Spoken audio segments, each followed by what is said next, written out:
हरे कृष्ण कृष्ण कृष्ण हरे हरे हरे राम राम राम हरे हरे। तस्मै श्री गुरवे नमः।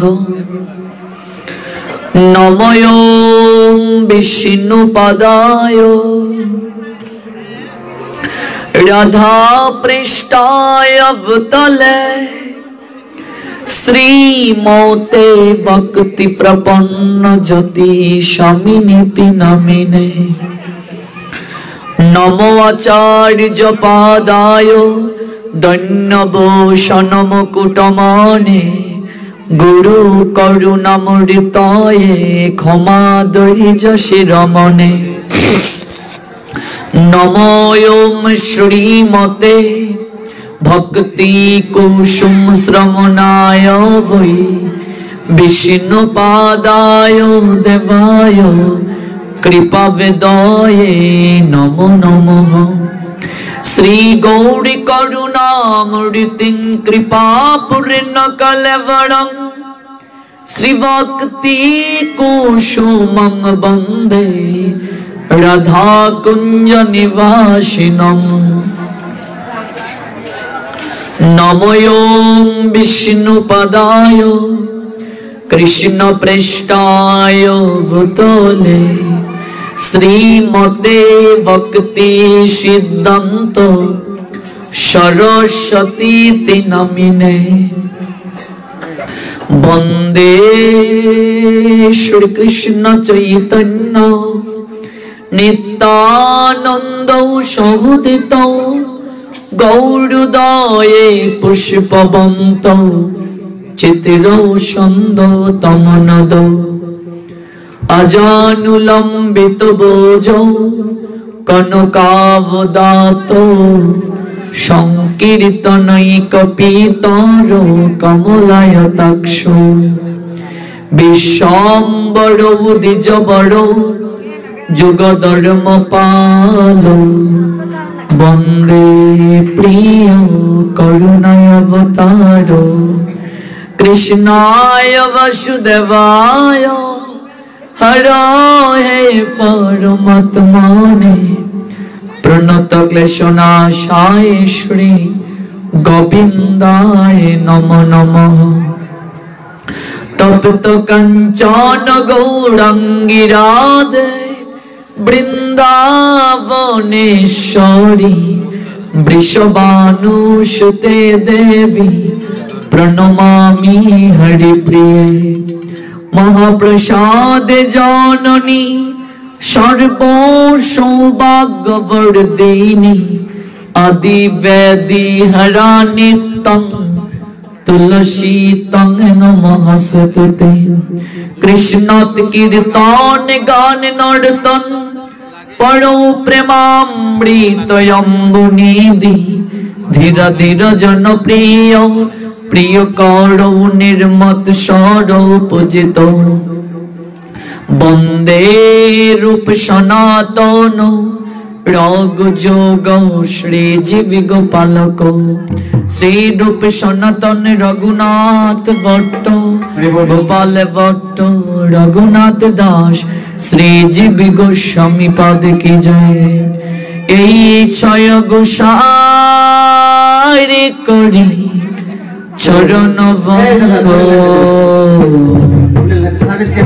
जहा होते विघ्न नाश विसित पुर। क्षय गोसार करी चरण बंद जहा होते विघ्न नाश विसित पुर। এই ছয় গোসাইর করি চরণ বন্ধ যাহা হতে বিঘ্ন নাশ বিষ্টপুর। জয় ঘোষার করি চরণ বন্ধ যাহা হতে বিঘ্ন নাশ বিষ্টপুর। এই ছয় গোসাইর করি চরণ বন্ধ যাহা হতে মিলে বাই কৃষ্ণ প্রেম ধন। এই জয় গোসাই করি চরণ বন্দন, যাহা হতে মিলে বাই কৃষ্ণ প্রেম ধন। এই জয় গোসাই যারো মুই তার দাস, তা সবার পদ রেণু মোরে পঞ্চগ্রাস। এই জয় গোসাই যারো মুই তার দাস, তা সবার পদ রেণু মোর পঞ্চগ্রাস। তাদের চরণ সেবি ভক্ত শোনে বাস, জনমে জনমে মোর এই অবিলাস। জনমে জনমে মোর এই অভিলাষ। এই জয় গোসাই প্রভু মোরে কর দয়া, চরণে শরণ নিলাম দাও পদ ছায়া। এই জয় গোসাই প্রভু মোরে করো দয়া, চরণে শরণ নিলাম দাও পদ ছায়া। এই জয় গোসাই যবে ব্রজে কইলা বাস, রাধা কৃষ্ণ নিত্য লীলা করিলা প্রকাশ। এই জয় গোসাই যবে ব্রজে কইলা বাস, রাধা কৃষ্ণের নিত্য লীলা করিলা প্রকাশ। মনির আনন্দে বলো হরি বজ বৃন্দাবন, শ্রী গুরু বৈষ্ণব পদে মজায় আমার। মনের আনন্দে বলো হরি ভজ বৃন্দাবন, শ্রী গুরু বৈষ্ণব পদে মজাই আমন। শ্রী গুরু বৈষ্ণব পদ পদ্ম করিয়াস, নাম সংকীর্তন কহে নরোত্তম দাস। শ্রী গুরু বৈষ্ণব পদ পদ্ম করিয়াস, নাম সংকীর্তন কহে নরোত্তম দাস। শ্রী কৃষ্ণ চৈতন্য প্রভু নিত্যানন্দ, শ্রী অদ্বৈত গদাধর শিবাসাদি গৌর ভক্ত বৃন্দ। শ্রী কৃষ্ণ চৈতন্য প্রভু নিত্যানন্দ, শ্রী অদ্বৈত গদাধর শিবাসাদি গৌর ভক্ত বৃন্দ। জয় শ্রী কৃষ্ণ চৈতন্য প্রভু নিত্যানন্দ, শ্রী অদ্বৈত গদাধর শিবাসাদি গৌর ভক্ত বৃন্দ। শ্রী কৃষ্ণ চৈতন্য প্রভু নিত্যানন্দ, শ্রী অদ্বৈত গদাধর শিবাসাদি গৌর ভক্ত বৃন্দ। জয় শ্রী কৃষ্ণ চৈতন্য প্রভু নিত্যানন্দ, শ্রী অদ্বৈত গদাধর শিবাসাদি গৌর ভক্ত বৃন্দ। শ্রী কৃষ্ণ চৈতন্য প্রভু নিত্যানন্দ, শ্রী অদ্বৈত গদাধর শিবাসাদি গৌর ভক্ত বৃন্দ। হরে কৃষ্ণ কৃষ্ণ কৃষ্ণ হরে হরে, হরে রাম রাম রাম হরে হরে। হরে কৃষ্ণ কৃষ্ণ কৃষ্ণ হরে হরে, হরে রাম রাম রাম হরে হরে। হরে কৃষ্ণ কৃষ্ণ কৃষ্ণ হরে হরে, হরে রাম রাম রাম হরে হরে। হরে কৃষ্ণ কৃষ্ণ কৃষ্ণ হরে হরে, হরে রাম রাম রাম হরে হরে। হরে কৃষ্ণ কৃষ্ণ কৃষ্ণ হরে হরে, হরে রাম রাম রাম হরে হরে। হরে কৃষ্ণ কৃষ্ণ কৃষ্ণ হরে হরে, হরে রাম রাম রাম হরে হরে। হরে কৃষ্ণ কৃষ্ণ কৃষ্ণ হরে হরে, হরে রাম রাম রাম হরে হরে। হরে কৃষ্ণ কৃষ্ণ কৃষ্ণ হরে হরে, হরে রাম রাম রাম হরে হরে। जय गुरु हरि बोल हरि बोल हरि बोल हरि बोल। हरि बोल हरि बोल हरि बोल। हरि बोल श्री राधा। সমবেত অমৃত পিপাসু ভক্ত মণ্ডলী, সর্বসাক্ষী সর্ববিরাজমান সর্বক্ষমতার অধিকারী পরমেশ্বর ভগবান শ্রীকৃষ্ণের অপ্রাকৃত কথামৃতে অবগাহিত হওয়ার জন্য আমরা সবাই একটা বিশেষ কারণকে হৃদয়ে লালন করে উপবেশিত হয়েছি। আমি সর্বাগ্রে সমবেত প্রত্যেক ভক্ত বৈষ্ণবের রাতুল রাঙ্গাচরণে দণ্ডবোধ প্রণাম নিবেদন করছি। সামনে যেহেতু মনিটর নেই, আমি তেমন শুনতে পাচ্ছি না। আপনারা কেউ শুনতে পাচ্ছেন কি ঠিক মতো কথা? মনিটর না থাকলে সামনের সাউন্ডটা কভার হয় না, আমি ঠিক মতো শুনতে পাচ্ছি না। আমরা একটা বিশেষ কারণকে হৃদয়ে লালন করে এই অপ্রাকৃত কথামৃতে অবগাহিত হওয়ার জন্য উপনীত হয়েছি। সেই কারণটি হচ্ছে বাই ব্রাদার্স সামাজিক সংগঠনের প্রতিষ্ঠাতা এবং সভাপতি, বাংলাদেশ হিন্দু যুব পরিষদ হবিগঞ্জ জেলা শাখার সভাপতি পান্না কুমার শীল মহাত্মনের জন্মদিন উপলক্ষে বাতিরপুর যুব সংঘের উদ্যোগে আজকের এই ভক্ত ভগবানের মিলন মেলা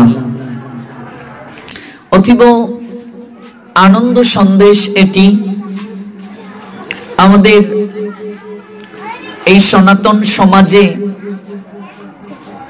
এখন জন্মদিন উপলক্ষে, জন্মতিথি উপলক্ষে সাধু সংঘের বিভিন্ন জায়গায় আয়োজন করা চলছে।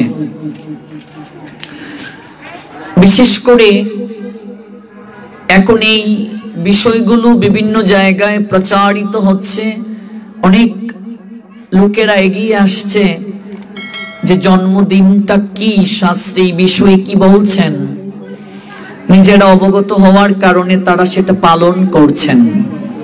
যেমন আমাদের শাস্ত্র বলছেন, আমাকে অসত্য থেকে সত্যের পথে নিয়ে যাও, আমাকে অন্ধকার থেকে আলোর পথে নিয়ে যাও, আমাকে অজ্ঞান থেকে জ্ঞানের আলোয় উদ্ভাসিত হওয়ার প্রয়াসই করে দাও। আমাদের শাস্ত্র, আমাদের উপনিষদ আমাদের কি বলছেন? অন্ধকার থেকে আলোর পথে যাওয়ার জন্য। তো দেখা যাচ্ছে এই সমাজে অনেক জায়গায় জন্মদিন পালন করা হয়, বিবাহ বার্ষিকী পালন করা হয়। সাধারণত জন্মদিনে আমরা একটা কেক কাটি, যততম জন্মদিন আমরা ততগুলো মোমবাতি জ্বালিয়ে দেই, তারপর ফু দিয়ে নিবাই, হ্যাপি বার্থডে টু ইউ বলে সবাই হাতে তালি দেই। যারা আমরা এই বিষয়গুলো করছি বা পালন করছি, অনেকেই কিন্তু আমরা জন্মদিনের তাত্ত্বিকতা না জেনেই পালন করছি। কারণ যদি আমরা কাউকে বলি যে মোমবাতিগুলো কেনই বা জ্বালিয়ে দিলেন আর কেনই ফু দিয়ে নিবালেন, 1/3 লোকেরাই কিন্তু আমরা সেটা বলতে পারবো না। তার কারণ হচ্ছে আমরা সনাতন ধর্মের হিন্দু সমাজের অধিকাংশ লোকেরা ধর্মটা পালন করি অনেকটা দেখা দেখিও বলা যায়, পরম্পরা যাকে বলে। সবাই করছে, আমরাও করছি।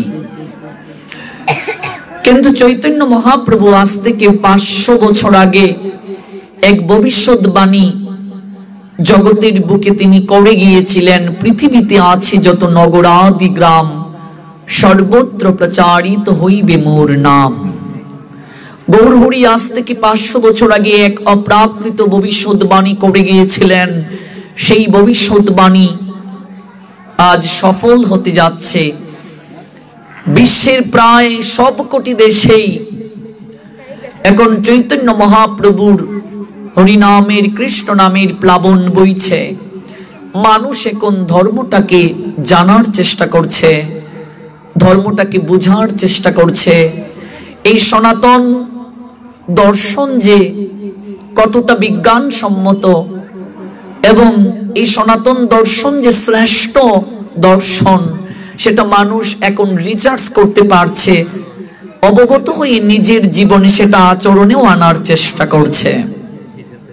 তারই ফলশ্রুতিতে আমরা বলতে পারি এখন বিভিন্ন জায়গায় জন্মদিনও সাধু সঙ্গে পালন করা হয়। তার কারণ হচ্ছে আমরা যারা বিভিন্ন জন্মদিনে মোমবাতি জ্বালিয়ে ফু দিয়ে নিবাচ্ছি, কেক কাটছি, এটা মূলত সনাতন সংস্কৃতি নয়। আমি দুটো দিক থেকে বিষয়টাকে ব্যাখ্যা করছি, কারণ যিনি আয়োজনকারী, যার উদ্দেশ্যে আজকের এই অপ্রাকৃত কৃষ্ণ কথামৃতে অবগাহিত হওয়ার আসর, সেই পরম শ্রদ্ধাভাজন পান্না কুমার শীল মহাত্মন, বিশেষ করে আমরা যে মোমবাতি জ্বালিয়ে তারপর নিভিয়ে যে জন্মদিন পালন করি, এটা সনাতন সংস্কৃতি নয়। তো এটা সনাতন সংস্কৃতি কেন নয়? আমরা অনেক সময় পাশ্চাত্যদেরকে অনুসরণ করছি বা অনুসরণ করে আমাদের নিত্য কর্মগুলো আমরা সম্পাদন করছি অনেকটা পাশ্চাত্যদেরকে অনুসরণ করে। পাশ্চাত্যবাসী এমন করেই তারা জন্মদিন পালন করে, বিবাহ বার্ষিকী পালন করে, যততম বিবাহ বার্ষিকী হয় ততগুলো মোমবাতি জ্বালিয়ে দেয়, তারপর ফু দিয়ে নিবায়, হ্যাপি অ্যানিভার্সারি ডে, এরকম তারা স্লোগান দেয়। কিন্তু আমাদের উপনিষদ, আমাদের বেদ, আমাদের বৈদিক শাস্ত্র এক অভিনব তত্ত্ব আমাদেরকে প্রদান করেছেন। আমাদের বৈদিক শাস্ত্রগুলো আমাদেরকে বলছেন, আমাকে অসত্য থেকে সত্যের পথে নিয়ে যাও। এই সনাতন ধর্মই কেবলমাত্র পৃথিবীর এমন এক ধর্ম যে ধর্ম বিশ্ববাসীর মঙ্গল কামনা করে, যে ধর্ম বিশ্বের সকল জীবের শান্তি কামনা করে। এই জন্য দেখবেন আপনি বিভিন্ন জায়গায় কীর্তন যখন হয়, লিফলেট পোস্টারে লেখা হয় বিশ্ব শান্তি এবং মানব কল্যাণে। পৃথিবীতে কেবলমাত্র সনাতন ধর্মই বলে সবে হও সুখী, সবে হও নিরাময়। কেবলমাত্র সনাতন ধর্মই পৃথিবীর প্রত্যেকটা জীবের, শুধু মানুষের নয়, জীবন যাদের আছে প্রত্যেকের মঙ্গল কামনা করে। ভক্তের মনোবাঞ্ছা পূর্ণ করো হে দয়াময়। কেবলমাত্র সনাতন ধর্মই পৃথিবীর প্রত্যেকটা জীবের মঙ্গল কামনার জন্য প্রার্থনা করে।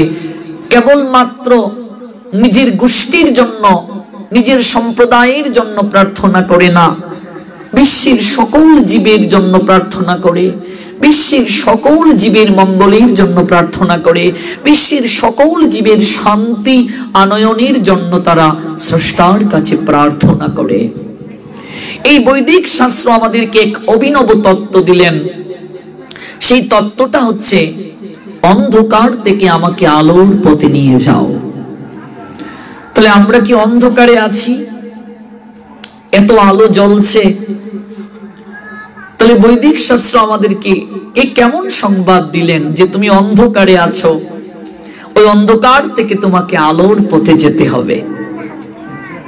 বিষয়টা নিশ্চয়ই ভাবার মা। এত আলো, এই আলোর মাঝে বৈদিক শাস্ত্র বললেন না, তুমি অন্ধকারে আছো, ওই অন্ধকার থেকে তোমাকে আলোর পথে যেতে হবে। এই অন্ধকার অজ্ঞানতার অন্ধকার।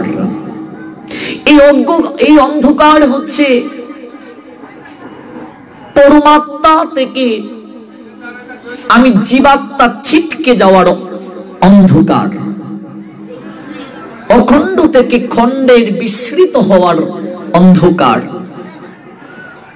ভগবান থেকে ভক্তের সরে যাওয়ার অন্ধকার। এই অন্ধকার হচ্ছে স্রষ্টা থেকে সৃষ্টির সরে যাওয়ার অন্ধকার। এই অন্ধকার হচ্ছে যে কারণে জগতের বুকে আসা তার ভুলে যাওয়ার অহংকার। অহংকারে মত্ত হয়ে নিতাই চরণ পাশরিয়ে অবিদ্যারই বিদ্যা বলে মানি।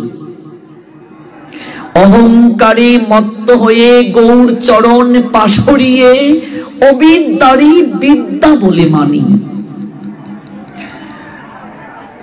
মাতৃজঠরে কথা দিয়ে এসেছিলাম, প্রভু এই জগতের বুকে তুমি যখন আমাকে পাঠাবে অন্ধকার প্রকোষ্ঠ থেকে, যেখানে মল মূত্রের ভান্ডার, এই জায়গা থেকে তুমি আমাকে যখন আলোর জগতে নেবে, সেখানে গিয়ে আমি তোমাকে ছাড়া আর কাউকে ভজনা করব না। তোমার প্রত্যেকটা নির্দেশ, প্রত্যেকটা আদেশ আমি অক্ষরে অক্ষরে প্রতিপালন করব, এটা আমরা কথা দিয়ে এসেছিলাম। কিন্তু সেই প্রতিশ্রুতিকে আমরা পূর্ণভাবে ভুলে গিয়েছি এই মায়ার দ্বারা আপ্লুত হয়ে, মায়ায় বশীভূত হয়ে আমরা ভুলে গেছি আমার প্রকৃত স্বরূপ, আমি কে, কোথা থেকে এলাম, আমার সংসারে কর্তব্য কি, আমি যাব কোথায়। এই প্রকৃত তত্ত্বকে ভুলে মায়ারূপ অন্ধকারে আমরা পতিত হয়ে গেছি। তাই বৈদিক শাস্ত্র আমাদেরকে দ্ব্যর্থহীন কণ্ঠে জানিয়ে দিলেন, ওহে জীব, ওই অন্ধকার কারাগার থেকে তুমি আলোর সন্ধান করো, তুমি আলোর পথে যাও। এই জন্য দেখবেন জন্মগ্রহণ করাটা হচ্ছে অন্ধকার আলোয় আসা। ভালো করে তত্ত্ব বুঝতে হবে।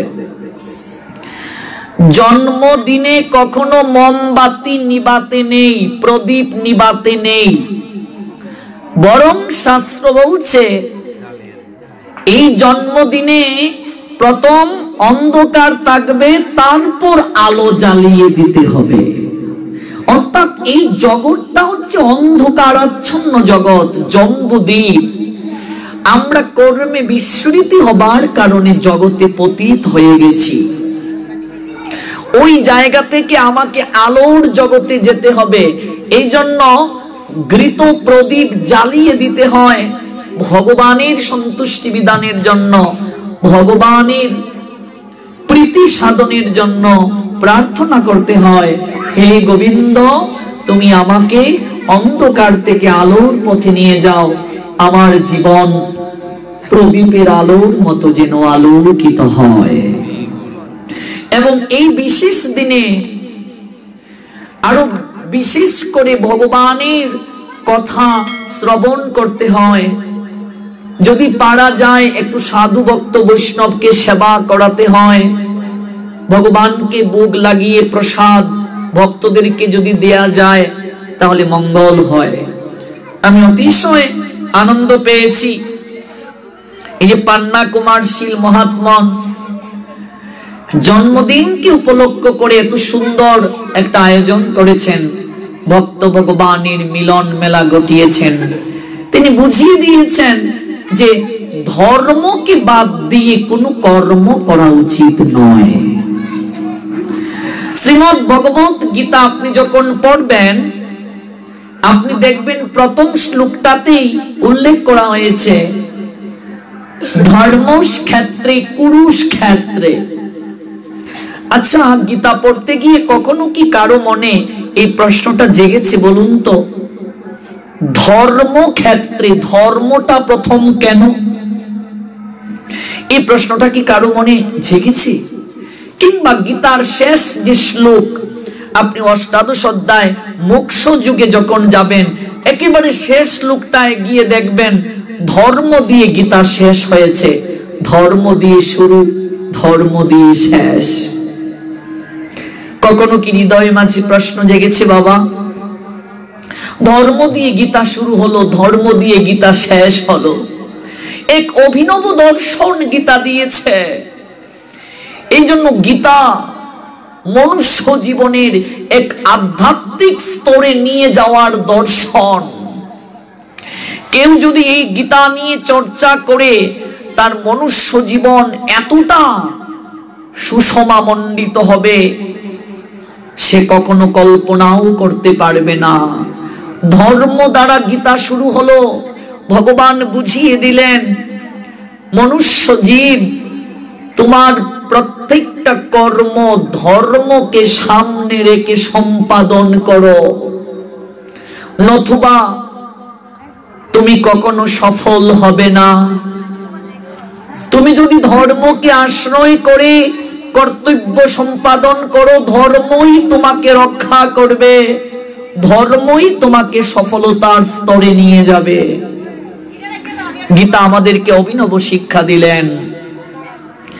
দেখা যাচ্ছে আমরা অনেক সময় সংসারী মানুষেরা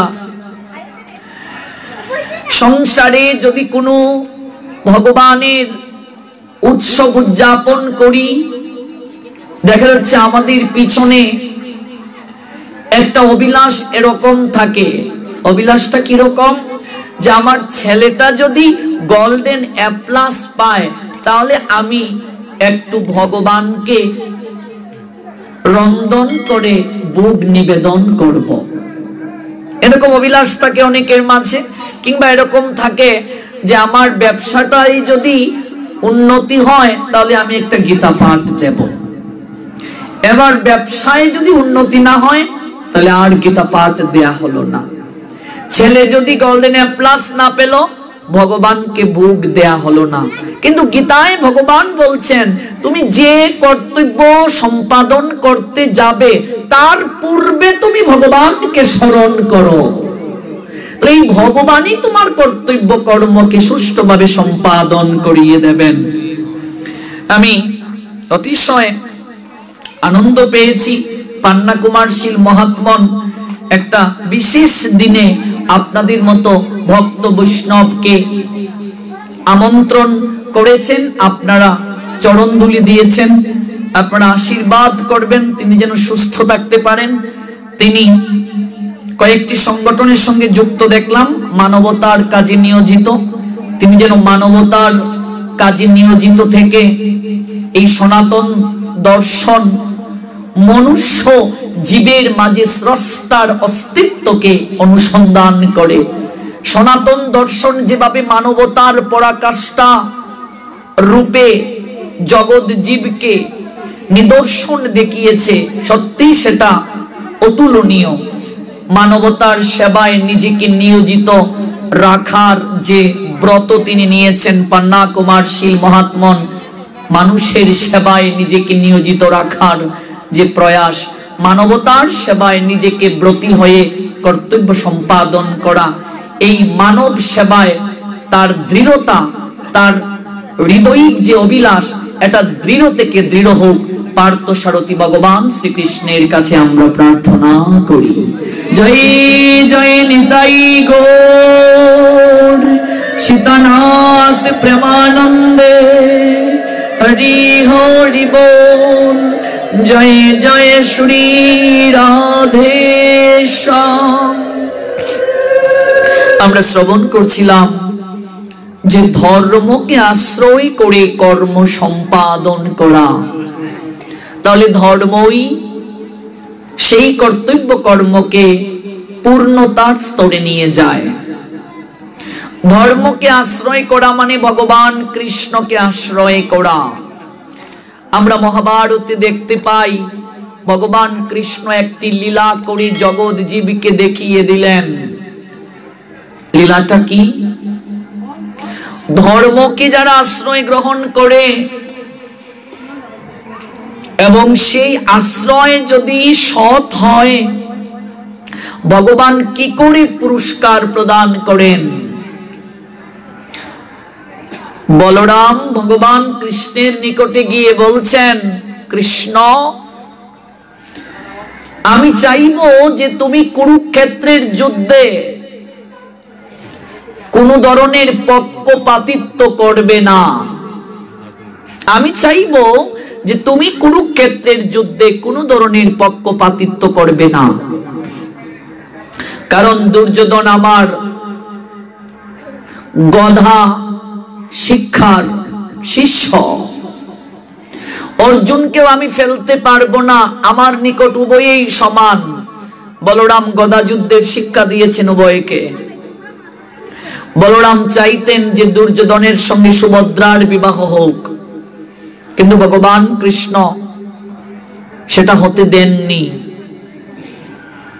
স্বয়ং ভগবান কৃষ্ণ অর্জুনকে বললেন সুভদ্রাকে নিয়ে পালাতে, আবার কৌশল করে দিলেন যদি বলরাম দেখেন যে অর্জুন সুভদ্রাকে নিয়ে পালাচ্ছে তাহলে বলরাম যুদ্ধে অংশগ্রহণ করবেন অর্জুনের সঙ্গে।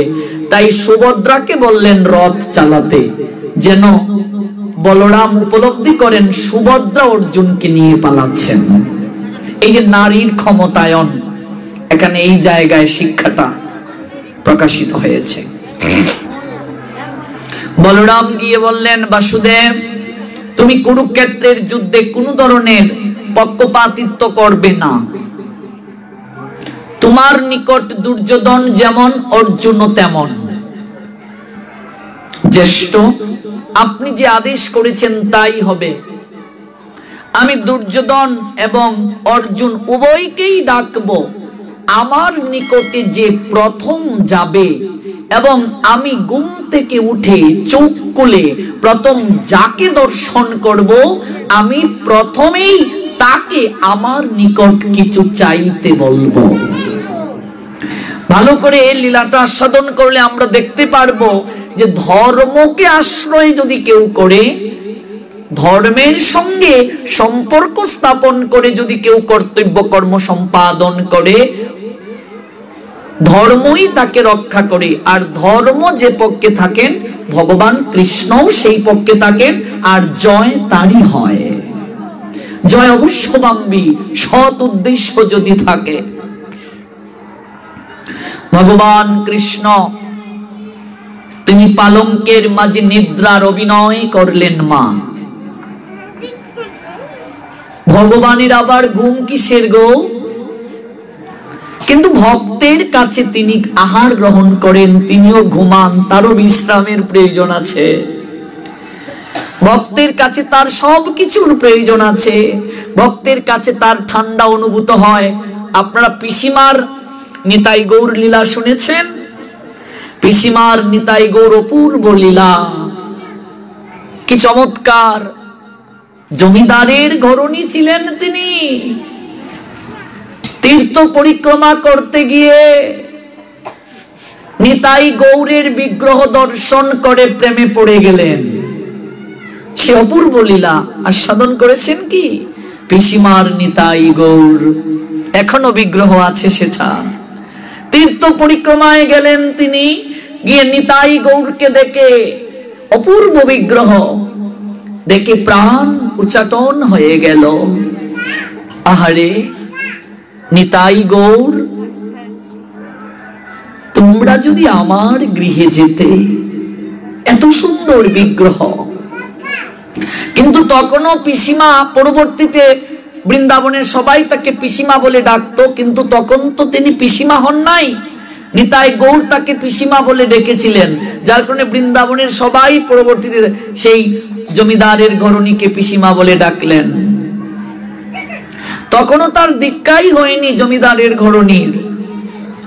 তিনি গেলেন একটু তীর্থ দর্শন করতে, গিয়ে নিতাই গৌর একটা মন্দিরে দেখে তিনি অভিভূত হয়ে গেলেন।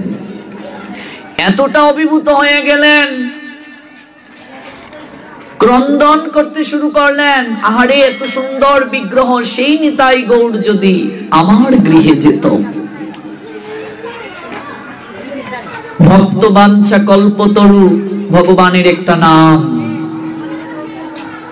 তাই হলো, মন্দির ছেড়ে পূজারীকে স্বপ্নে দেখিয়ে পিসিমার সঙ্গে চলে এসেছিলেন তারা।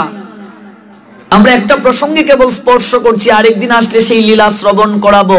ওই নিতাই গৌর সন্তান রূপে পিসিমার কাছে তারা সেবা গ্রহণ করতেন, যে ভক্তের কাছে ভগবানেরও ঠান্ডা অনুভূত হয়।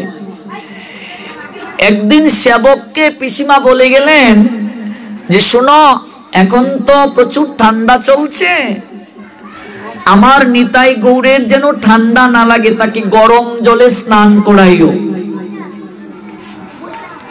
তো সেবক ভাবছে গরম জলে স্নান করাবো, এখন আবার গরম জল করব, একটু করিয়ে নেই কোনোভাবে। ঠান্ডা জলদি করিয়ে নিলেন। রাত্রিবেলা পিসিমা ঘুমিয়েছেন, ঘুমাতে পারছেন না, তিনি উপলব্ধি করছেন নিতাই গৌড়ের জ্বর এসেছে, সর্দি এসেছে, জ্বর সর্দি এসেছে। দেখুন, ভক্তের কাছে ভগবানের খাবারেরও প্রয়োজন আছে, বিশ্রামের প্রয়োজন আছে, ঠান্ডা অনুভূত হয়। এমনিতে ভগবানের নিদ্রা নেই। ভগবান বলছেন আমার জন্মও নেই, কর্মও নেই। নমে পার্থস্তি কর্তব্যম ত্রিষু লোকেষু কিঞ্চন ননবাপ্তব্যম অবাপ্তব্যম বর্তেব চ কর্মাণি। অর্জুন, জগৎ সংসারে আমার কোনো কর্তব্য কর্ম নেই। তো তোমার যদি কাজ না থাকে তুমি কাজ কেন করো? যদি অহম নবর্তেয়ম জাতু কর্মণি অতিনৃত মম বর্তনুবর্তন্তে মনুষ্যে পার্থ সর্বস্ব। পার্থ, আমি যদি কাজ না করি জগতের কেউই কাজ করবে না।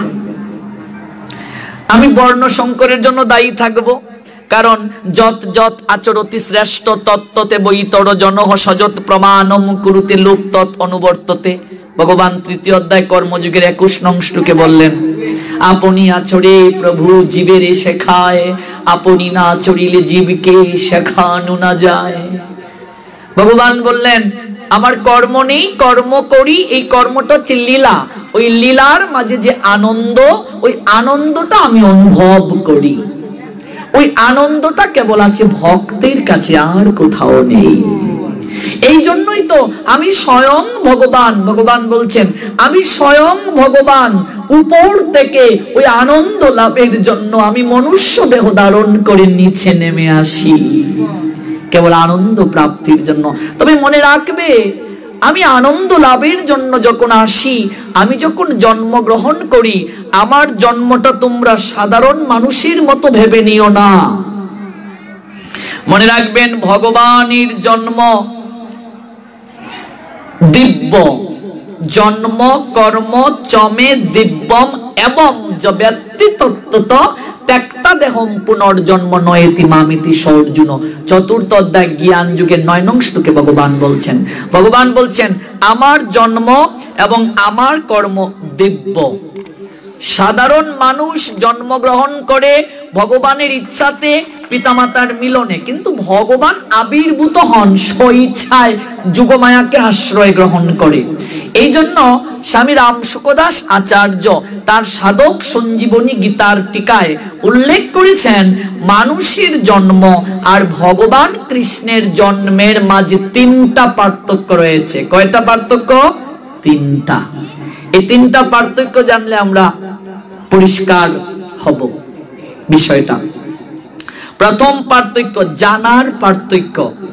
মানুষ এবং ভগবান অনেকবার জন্ম গ্রহণ করেন। মানুষের জগতে আসাটাকে জন্ম বলে, আর ভগবানের জগতে আসাটাকে আবির্ভাব বলে। মানুষ আর ভগবান অনেকবার জগতে আসেন, কিন্তু সেই সব মানুষেরা তার পূর্ববর্তী জন্মের কথা ভুলে যায়। আমরা কি কেউ আগের জন্মের কথা মনে রেখেছি? কেউ আছেন আগের জন্মের কথা বলতে পারেন? এই পৃথিবীতে আমরা দেখতে পাই কিছু কিছু মানুষ আছে যারা পূর্বের কথা বলতে পারে, ওদেরকে জাতিস্বর বলা হয়। এটা সবার জন্য নয় মা, বহু জন্মের পুণ্যের অধিকারী যারা, গান্ধারী 50তম জন্মের কথা বলতে পারতেন, মহামহিম বিশ্ব 100তম জন্মের কথা বলতে পারতেন, 100 জন্মের কথা। এখনো ভারতে, এই তো বেশি বছর আগের নয়, একটা নিউজ কেরালায় দেখবেন চার্জ করে, বা ভারতের বিভিন্ন রাষ্ট্রে এখনো আপনি গুগল সার্চ করে দেখবেন কিছু কিছু লোকের সংবাদ বের হয় যারা এরকম অনেক কিছু বলতে পারে। এটা বহু জন্মের স্বীকৃতি দ্বারা সম্ভব হয়। তো মানুষ সমস্ত কিছু ভুলে যায়, জন্মের কথা তো ভুলে তারা যায়, স্বাভাবিক। গতকাল এই সময়ে আমরা কি করেছিলাম? গতকাল এখন বাজে 9টা 13, গতকাল 9টা 13 মিনিটে আপনি কি করেছিলেন বলুন তো? দেখুন, আমরা 24 ঘন্টা পূর্বে কি করেছিলাম সেটাই বলতে পারি না, তো পূর্ব জন্মের কথা কি করে বলবো? হ্যাঁ, তো মানুষ আর ভগবানের জন্মের মাঝে তিনটা পার্থক্য। প্রথম পার্থক্যটা হচ্ছে জানার পার্থক্য। মানুষ সবকিছু ভুলে যায়, আর ভগবান যখন জন্মগ্রহণ করেন সব কিছু তিনি জানেন। ভগবান অর্জুনকে বলছেন, অর্জুন তোমার আমার বহুবার জন্ম হয়েছে চতুর্থ অধ্যায় জ্ঞান যুগে, কিন্তু তুমি সমস্ত কথা ভুলে গিয়েছো, আমার সব কিছু মনে আছে। গান্ধারী গিয়ে বললেন, বাসুদেব আমি তো 50তম জন্মের কথা বলতে পারি, 50 জন্মে কোনো পাপ করেছি বলে তো মনে হয় না বাসুদেব, তাহলে আমার কেন আজকে শতপুত্রের যন্ত্রণা ভোগ করতে হচ্ছে? ভগবান বললেন, তুমি তো 50তম জন্মের কথা বলতে পারো, কিন্তু তার আগে তুমি যত জন্ম নিয়েছো সমস্ত জন্মের কথা আমি বলতে পারি। তাহলে ভগবান আর মানুষের জন্মের মাঝে প্রথম পার্থক্য কি? জন্মের মাঝে প্রথম পার্থক্যটা হচ্ছে জানার পার্থক্য। এটা হচ্ছে ভগবান আর সাধারণ মানুষের জন্মের মাঝে। তারপর আরেকটা হচ্ছে জন্মে পার্থক্য। মানুষ প্রকৃতির বশ হয়ে নিজের পাপ পুণ্যের ফল ভোগ করার জন্য জন্ম নেয়, আর ভগবান নিজ প্রকৃতিকে অধীন করে স্বেচ্ছাক্রমে যুগমায়ার দ্বারা জগতে আসেন। অর্থাৎ সহজ কথা, মানুষ বাবা মার মিলনের মাধ্যমে আসেন, আর ভগবান সরাসরি মায়ের কুলে আবির্ভূত হন। এই যে পার্থক্যটা, পিতা মাতার মাধ্যমে ভগবান আসেন না। একটা হলো জানার পার্থক্য, একটা হচ্ছে জন্মের পার্থক্য, একটা হচ্ছে কর্মের পার্থক্য। কর্মের পার্থক্য কি? সাধারণ মানুষ নিজ কামনা পূর্তির জন্য কর্ম করে, আর ভগবান যখন কর্ম করেন সেই কর্মটা হচ্ছে লীলা, আর লীলার মাঝে কেবল আনন্দ লাভ হয়। এই যে তিনটা পার্থক্য, প্রথম হচ্ছে জানার পার্থক্য, দুই হচ্ছে জন্মের পার্থক্য, তিন হচ্ছে কর্মের পার্থক্য। জানা, জন্ম আর কর্ম, এই তিনটা পার্থক্য হচ্ছে মানুষ আর ভগবানের জগতে আসার মাঝে। তাহলে চিন্তা করে দেখুন, ভগবানের কর্ম নাই, ভগবানের জন্ম নাই, সব দিব্য, কিন্তু ভক্তের কাছে ভগবানের সব কিছু আছে। ভক্তের কাছে ভগবানের আহারেরও প্রয়োজন আছে, ভক্তের কাছে ভগবানের ঠান্ডা অনুভূত হলে গরম কাপড় দেয়ারও অনুভূতি ব্যক্ত করার বিষয় আছে। ভক্তের কাছে ভগবান সমস্ত সুখ দুঃখের কথা পর্যন্ত ব্যক্ত করেন। রঘুনাথ ভট্ট গোস্বামী পাদকে আমরা দেখতে পাই, তিনি শালগ্রাম শিলার সেবা করতেন, কিন্তু এক ভক্ত যখন সেই শালগ্রাম শিলার জন্য তিনি বস্ত্র নিয়ে এসেছিলেন, কাপড় নিয়ে এসেছিলেন, এবার সারা রাত ক্রন্দন করলেন রঘুনাথ ভট্ট গোস্বামী, যে ধনাঢ্য ব্যক্তিটা নিয়ে আসলো কাপড় শৃঙ্গার করে আমি বিগ্রহকে দেব, কিন্তু আমি তো বিগ্রহের সেবা করি না, আমি করি শালগ্রাম শিলা পাথরের সেবা, আমি কি করি এই কাপড় চোপড় গুলো দেব? আবার সে ধনাঢ্য ব্যক্তি বলে গেলেন, ভোরবেলা শৃঙ্গার হলে আমি সেটা দর্শন করে যাব। বিপদে পড়ে গেলেন রঘুনাথ ভট্ট গোস্বামী, 6 গোস্বামী পাদের একজন। কি সে ক্রন্দন! এই ক্রন্দন শুনে ভগবান আর স্থির থাকলেন না। ব্রাহ্ম মুহূর্তে যখন ঘুম থেকে উঠলেন, স্নান করলেন, আর তিনি একটা ঝুড়ির মাঝে ওই পাথরগুলো রাখতেন। স্নান করে আহ্নিক কার্য সমাপন করে যখন ঝুড়িটা তুললেন, দেখলেন মাঝখানে একটা অপূর্ব বিগ্রহ, পাথর বিগ্রহ হয়ে গেছে। বলেন, ওই দেখো আমার হাতও আছে, পাও আছে, দেখো বাঁশিটা আমার হাতে দাও, আমাকে কাপড় পরিয়ে দাও। কে বলছে আমার কিছু নাই? আমি ভক্তের কারণে সব করতে পারি।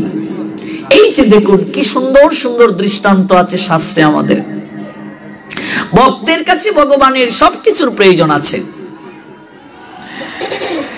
ভগবানের নিদ্রা নেই, কিন্তু ভগবান ভক্তের কাছে নিদ্রা যান। ভগবান ভক্তের কাছে লবণ কম হলেও বলেন, 18 তলা শেখে দেশকে নড়ে একটু সঙ্গে লবণ দিতে পারিস না সনাতনকে? তারপর কৃষ্ণচন্দ্র জমিদারকে ভগবান বললেন, ওরে যমুনায় ঝাঁপ দিয়ে প্রাণ কেন ত্যাগ করবি? তুই না বলছিলে আমাকে যুগল রূপে দর্শন করতে? তাহলে ওই রূপ দর্শন না করে যদি প্রাণ ত্যাগ করিস, জগতে তো আমার নামে কলঙ্ক হবে। দেখুন, সেই ভগবান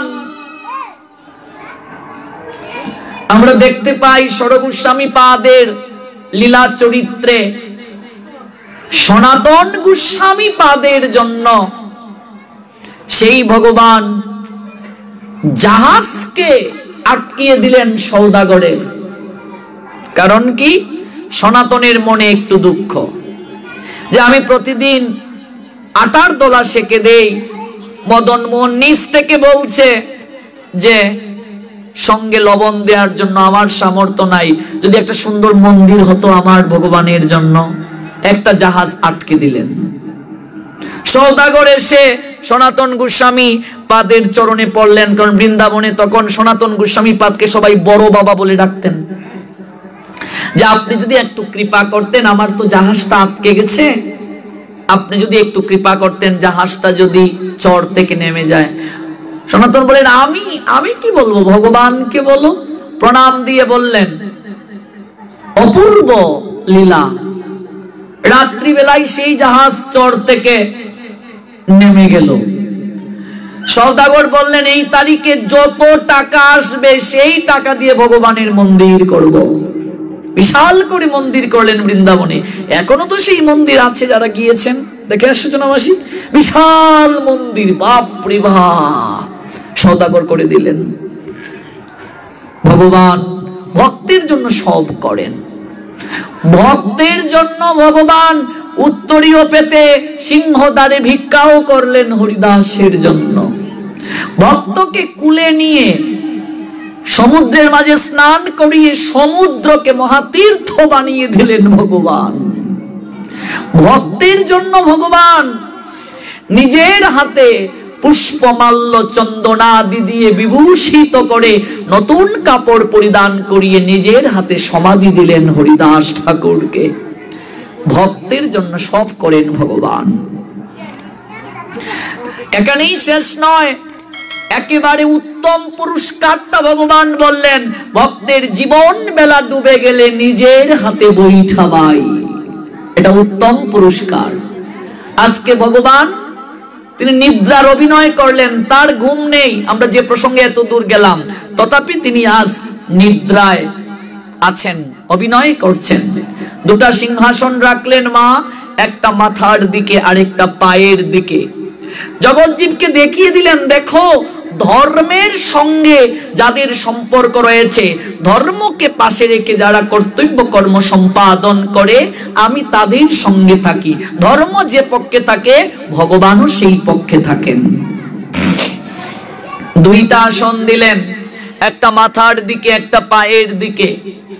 শকুনি যখন সংবাদটা জানলেন যে বাসুদেব কৃষ্ণ বললেন, প্রথমে যে বাসুদেব কৃষ্ণের কাছে যাবে এবং চুপটা খুলে বাসুদেব কৃষ্ণ যাকে দর্শন করবেন তাকেই তিনি প্রথমে কৃপা করবেন। শকুনি বলছে, বাছারে, ওই অর্জুন যাওয়ার পূর্বে তুই তার কাছে যা। বাসুদেব যেন ঘুম থেকে উঠে তোকে প্রথম দেখতে পায়। বাসুদেব কৃষ্ণ যেন তোকেই প্রথম কৃপা করার জন্য চাইতে কিছু বলে, আর তুই কৌশলে বাসুদেব কৃষ্ণকে চেয়ে নিবে। কিন্তু এই জায়গায় ভগবান একটু কৌশল অবলম্বন করলেন। বললেন, আমি এবং আমার জ্যেষ্ঠ অর্থাৎ বলরাম, আমরা দুজন কেউই এই কুরুক্ষেত্রের যুদ্ধে অস্ত্র ধারণ করব না। এই কথাটা যখন শকুনির কর্ণে গেল, অস্ত্র ধারণ করবেন না, তখন আবার বলে দিলেন, বাছারে, বাসুদেব যদি অস্ত্র ধারণ না করে তাহলে বুঝে শুনে কিন্তু চাইবে বাসুদেবের কাছে বর। একদিকে রাখলেন মাথার দিকে আসন, পায়ের দিকে রাখলেন আসন। দুর্যোধন এসে দেখেন ভগবান ঘুমিয়ে আছেন। মাথার দিকে একটা আসন, পায়ের দিকে একটা আসন। দুর্যোধন বললেন মনে মনে, আমি কুরু সম্রাটের তনয়, কুরু সম্রাটের পুত্র, আমি পায়ের দিকের আসনে বসবো? এটা কি করে হয়? আমি মাথার দিকে আসনটাতেই বসি, সিংহাসনটাতে বসি। আমি তো প্রথমে এসেছি। বাসুদেব তো বলছেন চোখটা খুলে প্রথম যাকে দর্শন করবে তাকেই তিনি কৃপা করবেন, প্রথম চাইতে বলবেন। তাহলে আমি প্রথমে এসেছি, আমি মাথার দিকে আসনটাতে বসি, আমি সম্রাটের পুত্র, আমি কেন পায়ের দিকে বসবো? অর্জুন আসলেন, এসে দেখলেন বাসুদেব ঘুমে, পায়ের দিকে একটা আসন, মাথার দিকে তার জ্যেষ্ঠ ভাই দুর্যোধন বসে আছে। জ্যেষ্ঠকেও প্রণাম দিলেন, ভগবান বাসুদেবকেও প্রণাম দিয়ে বললেন, বাসুদেব কি সৌভাগ্য আমার, আপনার চরণ পানে আমার বসার জায়গা হলো। পায়ের দিকে আসন, আসনটাতে প্রণাম দিয়ে তিনি বসলেন আর অপেক্ষা করতে লাগলেন কখন ভগবান চোখটা খুলেন। ভগবান কৃষ্ণ অন্তর্যামী, কিন্তু জগৎজীবকে লীলা করে দেখালেন। চমৎকার এই শিক্ষা পাবো আমরা লীলা থেকে। চোখটা যখন খুললেন, মাগো কেউ যদি এইভাবে ঘুমায় চোখটা কি পায়ের দিকে যাবে না মাথার দিকে যাবে? পায়ের দিকে যাবে। এই জন্য শাস্ত্র বললেন সর্বদা নিচু স্থানের দিকে কৃপা বেশি থাকে, নিচু স্থানের দিকে কৃপা বেশি থাকে। ভগবান চোখটা খুললেন, চোখটা খুলেই দেখলেন অর্জুনকে। পার্থ কখন এসেছো? হ্যাঁ পার্থ, তোমায় কষ্ট দিয়ে দিলাম, আমি তো ঘুমিয়ে গিয়েছিলাম, বলো পার্থ কি চাও? দুর্যোধন মাথার দিকে আসনে বসা বলছেন, বাসুদেব আপনি তো আমার সঙ্গে ছলনা করতে পারেন না। আপনি না বলছিলেন প্রথমে যে আসবে আপনি তাকে কৃপা করবেন, আমি তো প্রথমে এসেছি, তাহলে আমাকে তো কোনো কিছু চাওয়ার জন্য আপনার কর্তব্য প্রথম বলা, আপনি অর্জুনকে কেন বলছেন? ভগবান বলছেন, দুর্যোধন আমি তো বলেছি প্রথম যে আসবে, এবং আমি চোখ খুলে প্রথম যাকে দেখব, আমি তো চোখ খুলে অর্জুনকেই প্রথম দেখলাম। এরপরেও দুর্যোধন বললেন, না বাসুদেব আপনি ছলনা করছেন। ভগবান বললেন, যদি ছলনা হয় তাহলে আমি অপশন দিচ্ছি তোমাকে, এই কুরুক্ষেত্রের যুদ্ধে আমি অস্ত্র ধারণ করব না, আমি নিরস্ত্র থাকব। একদিকে 1 অক্ষৌণী সৈন্য, 1 অক্ষৌণী সৈন্য সমান 2,18,700 জন। আমি একদিকে 2,18,700 জন সৈন্য দেব, আর একদিকে অস্ত্রহীন আমি থাকব, অস্ত্র ধারণ করব না যুদ্ধে। বলো ভ্রাতাশ্রী দুর্যোধন তুমি কোনটা চাও? দেখুন কি শিক্ষা। 2,18,700 1 অক্ষৌণী সৈন্য সমান। 1 অক্ষৌণী সৈন্যকে আবার 4টি ভাগে বিভাজন করা হয়েছে। পদাতিক সৈন্য, অশ্বারোহী সৈন্য, হস্তিবাহিনী সৈন্য, রথী। পদাতিক সৈন্য 1,09,350, অশ্বারোহী সৈন্য 65,610, হস্তিবাহিনী 21,870, রথী 21,870।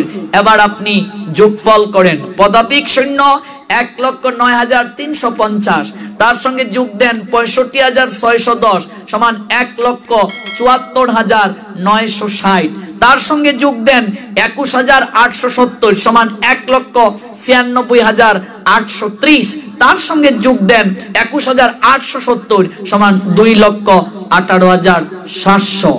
এই সৈন্যগুলো একদিকে দেবেন ভগবান, আরেকদিকে তিনি নিজে অস্ত্র না ধরে থাকবেন। কোনটা চাও? দুর্যোধন তো নিজের বুদ্ধিতে কিছুই করে না। শকুনিকে বলল, শকুনি বলছে, বাচারে তোর কি বুদ্ধি ভ্রষ্ট হয়ে গেছে? নিরস্ত্র বাসুদেবকে নিয়ে কি করবে? সে তো অস্ত্রই ধারণ করবে না যুদ্ধে, ওকে নিয়ে কি হবে? 2,18,700 সৈন্য কম নয় বাছা, তুমি সৈন্যগুলোকে চেয়ে নাও। নিরস্ত্র বাসুদেবকে নিয়ে আমাদের কোনো প্রয়োজন নেই। 2,18,700 সৈন্য চেয়ে নিলেন দুর্যোধন। অর্জুনকে বললেন, তুমি কি চাও? অর্জুন বললেন, বাসুদেব আমি জয় পরাজয় কিচ্ছুটি বুঝি না। বাসুদেব, জয় পরাজয় কিচ্ছুটি আমি বুঝি না, ধর্ম ধর্ম বুঝি না। আমি জানি বাসুদেব, আপনি যে পক্ষে থাকবেন ধর্ম সেই পক্ষেই থাকবে। বাসুদেব, আমি জয় পরাজয় চাই না, আমি ধর্ম অধর্ম বুঝি না, আমি কেবল আপনাকেই চাই। বাসুদেব, কি শিক্ষা! দেখো এই মহাভারত, এই গীতা কি চমৎকার শিক্ষা দিলেন। ধর্ম দিয়ে গীতা শুরু হলো, ধর্ম দিয়ে শেষ হলো। ভগবান এই লীলা করে জগৎকে দেখিয়ে দিলেন, দেখো ধর্মের সঙ্গে যাদের সম্পর্ক নেই, ধর্মকে পাশে রেখে যারা ধর্মকে আচরণ করে, যারা কর্ম করে না, তারা যত বড়ই শক্তিশালী হোক না কেন, তাদের ভাগ্যে একটাই প্রাপ্তি হয়, আর সেই প্রাপ্তিটাই হচ্ছে পরাজয়। কারণ কুরুক্ষেত্রের যুদ্ধে বাবা 39,36,600 জন যোদ্ধা অংশগ্রহণ করেছিল। এই যে আজ থেকে আনুমানিক 5000 বছর আগে ভারতের হরিয়ানা রাজ্যে এই যে কুরুক্ষেত্রের যুদ্ধ হলো, এই যুদ্ধে সর্বমোট যোদ্ধা অংশগ্রহণ করেছিল 39,36,600 জন। তন্মধ্যে পাণ্ডবদের পক্ষে যোগ দিয়েছিল মাত্র 15,30,900 জন, আর কৌরবদের পক্ষে যোগ দিল 24,05,700 জন। তাহলে চিন্তা করে দেখুন, পাণ্ডবদের চেয়ে কৌরবদের সৈন্য কত বেশি, 24,05,700, আর পাণ্ডবদের মাত্র 15,30,900। তাছাড়া এই কৌরবদের পক্ষে যারা অংশগ্রহণ করলেন, তাদের মাঝে মহামহিম বিশ্ব, তার ইচ্ছা মৃত্যুর বর। তিনি যদি চান মরবেন, তাহলেই তার মৃত্যু হবে, নইলে কেউ তাকে মারতে পারবে না। অশ্বত্থামা চিরবিজয়ী, তার মৃত্যু নাই। অস্ত্রগুরু দ্রোণাচার্য জ্ঞানে বিজ্ঞানে যুদ্ধে মহাপরাক্রমশালী কর্ণ, এত এত রথী মহারথী, তারা সবাই ছিলেন। 24,05,700 জন সৈন্যও ছিল তাদের, অথচ কঠিন ভাবে তাদের পরাজয় হলো। কুরু বংশে ধৃতরাষ্ট্রের কোনো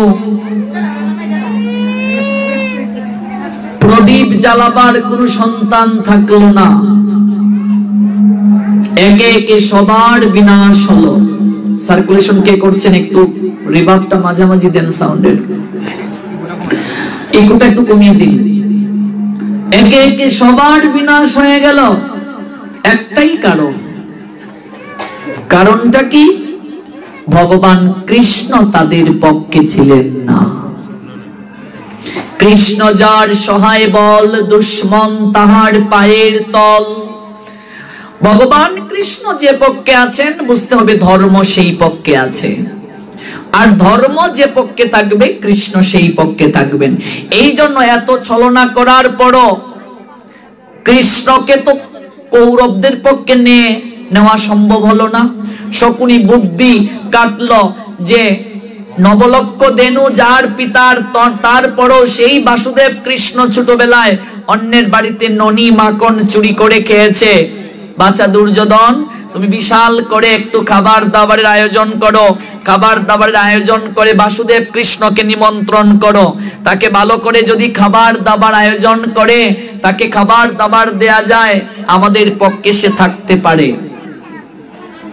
সন্ধির প্রস্তাব নিয়ে ভগবান আসলেন, হলো কি? কিছুই গ্রহণ করলেন না ভগবান। দুর্যোধনকে বললেন, দুর্যোধন, আমি তোমার গৃহে আহার গ্রহণ করতে পারবো না। ভগবান যার তার হাতে খান না, যার তার গৃহে খান না, তাহলে কার হাতে খান? ভগবান বলছেন, আমি যার তার হাতে খাই। আমি যার তার হাতে খাই না, আমি যার তার হাতে খাই। ভগবানকে যারা আপনার করে নিয়েছে, ভগবান তাদের হাতে কান গ্রহণ করলেন, গিয়ে বিদুরের গৃহে পরাশরী দেবীর হাতে কলার বাকল খেয়ে নিলেন ভগবান। ভেবে দেখো, দুর্যোধন 56 ব্যঞ্জন রন্ধন করলো, এত রন্ধন করলো, এত আইটেম করলো, ভগবানকে আমন্ত্রণ করলো, ভগবান তার গৃহে গেলেন না, আর স্বেচ্ছায় বিনা নিমন্ত্রণে তিনি বিদুরের ঘরে চলে গেলেন। আচ্ছা বলুন তো, বিনা নিমন্ত্রণে এই জায়গায় গেলেন বিদুরের ঘরে, আর দুর্যোধন এত নিমন্ত্রণ করলো, এত খাবার দাবারের আয়োজন করলো, ভগবান কেন তার গৃহে গেলেন না?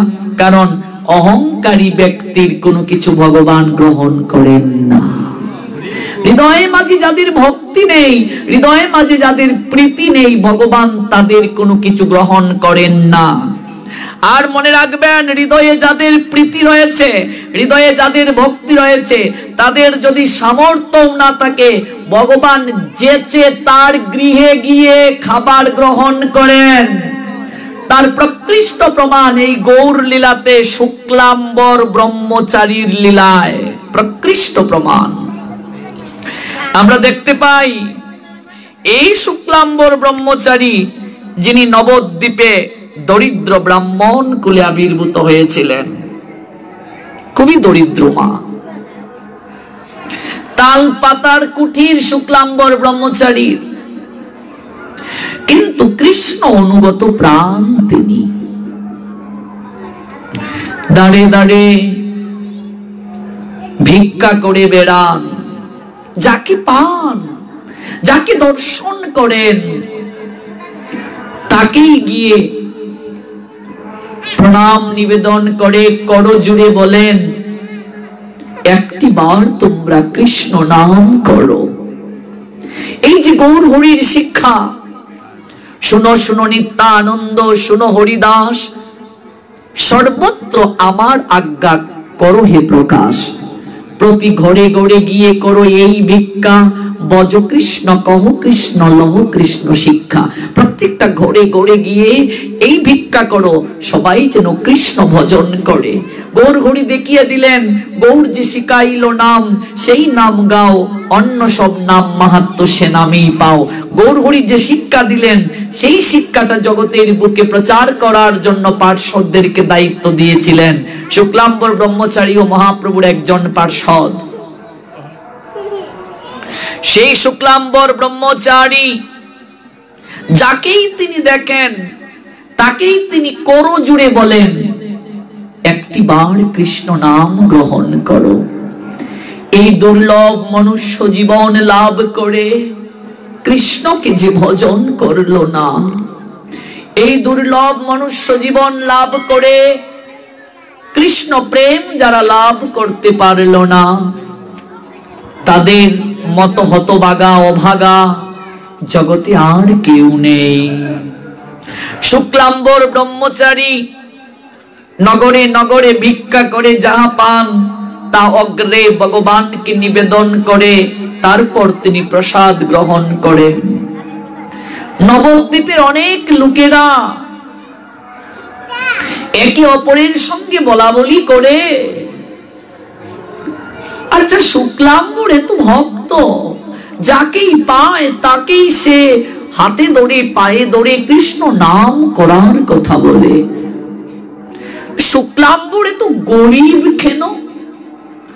ও সারাদিন ভগবানকে যেহেতু ডাকে, ভগবান তো তাকে ধন দিতে পারে, ঐশ্বর্য দিতে পারে, অট্টালিকা দিতে পারে, তাহলে তো গরিব কেন? তাহলে কি বুঝে নেব আমরাও যদি শুক্লাম্বরের মতো ভগবানকে ডাকি, আমাদেরও এইভাবে দিনান্তে পান্তা ফুরাবে, আমাদেরও এইভাবে দুঃখের মাঝে জীবন যাবে? নবদ্বীপের লোকেরা একে অপরের সঙ্গে বলা বলি করে। চৈতন্য চরিতামৃতের অন্তলীলার 20 পরিচ্ছেদে কবিরাজ গোস্বামী পাদ শিক্ষা দিলেন, শুক্লাম্বর ব্রহ্মচারীকে নিয়ে নবদ্বীপের লোকেরা যে সকল কথা বলতো, সেই প্রশ্নটার উত্তর দিলেন মহাপ্রভু। প্রেম ধন বিনা ব্যর্থ, দরিদ্র দরিদ্র জীবন, দাস করি বেতন মুড়ে দেহ প্রেম ধন। চৈতন্য মহাপ্রভু বললেন জগতের বুকে প্রেম ধন, কৃষ্ণ প্রেম ধন।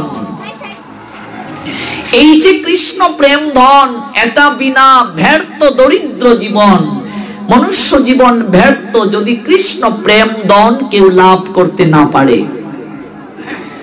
আর এই কৃষ্ণ প্রেম ধন তো আমি সবাইকে দান করি না। ভগবান বলছেন সবাইকে দান করি না, যাকে দান করি তাকে একটু যাচাই করে নেই, পাত্রটা আগে যাচাই করি। আপনি যে পাত্রের মাঝে রস রাখবেন, পাত্র যদি ফুটু হয়ে যায় রস থাকবে মা? রস তো পড়ে যাবে। আপনাকে যে ভগবান কৃষ্ণ প্রেমধন দান করবেন, এই কৃষ্ণ প্রেমধন দান করার পূর্বে ভগবান একটু যাচাই করে নেন যে পাত্রটা ঠিক আছে কিনা।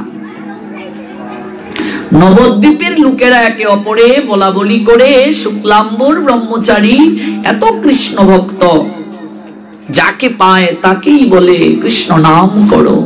এই কৃষ্ণ নামই মনুষ্য জীবের একমাত্র উদ্ধারের পথ। সে তো গরিব কেন? সে কেন ভিক্ষান্নে জীবন নির্বাহ করে?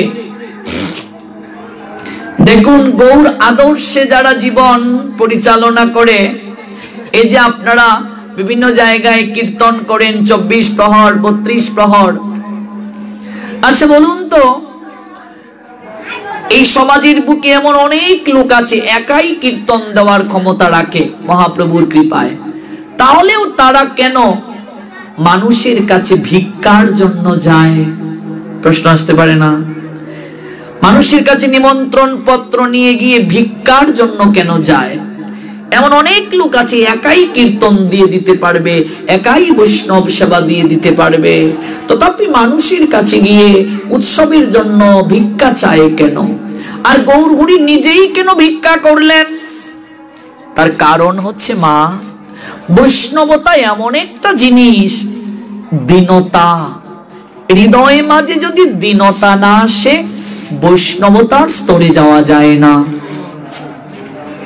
আর ভিক্ষা করার যে প্রক্রিয়া ভগবান দেখালেন, ভিক্ষা করলে মান কুলমান থাকে না মা।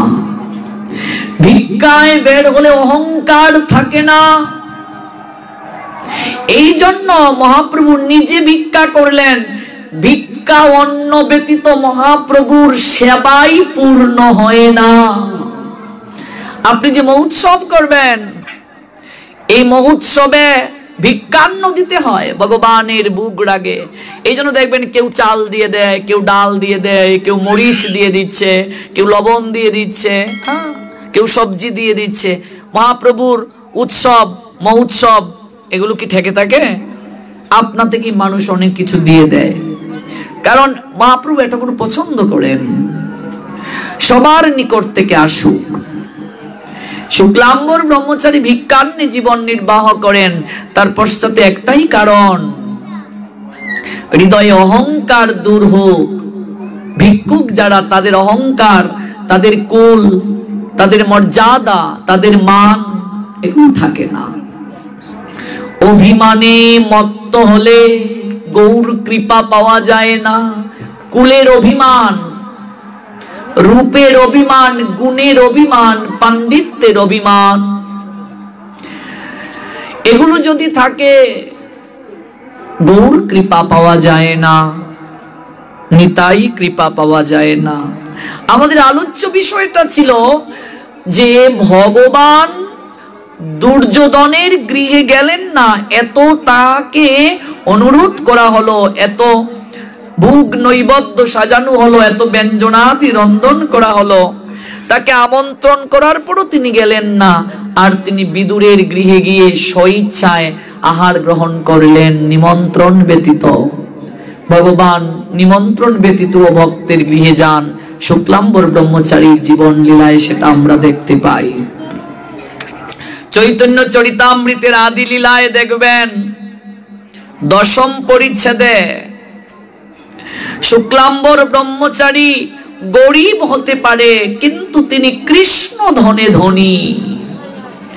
কৃষ্ণ ধন যার আছে, মহাপ্রভু বললেন তার মতো জগতের বুকে ভাগ্যবান কেউ নাই। সুদামা বারবার গেল, বারবার বসুন্ধরা তার স্ত্রীর কথা মনে করে চাইতে গেল, পারলেন না ভগবানের কাছে কিছু চাইতে, কিছুই চাইতে পারলেন না গো। বারবার বসুন্ধরার কথা মনে হলো, তার স্ত্রী বসুন্ধরা বলে দিলেন, তোমার বন্ধু দ্বারকার রাজা, তাকে যদি একটি বার বলো আমাদের অভাবের কথা, তাহলে তো আমাদের অভাব থাকে না, একটি বার বলো।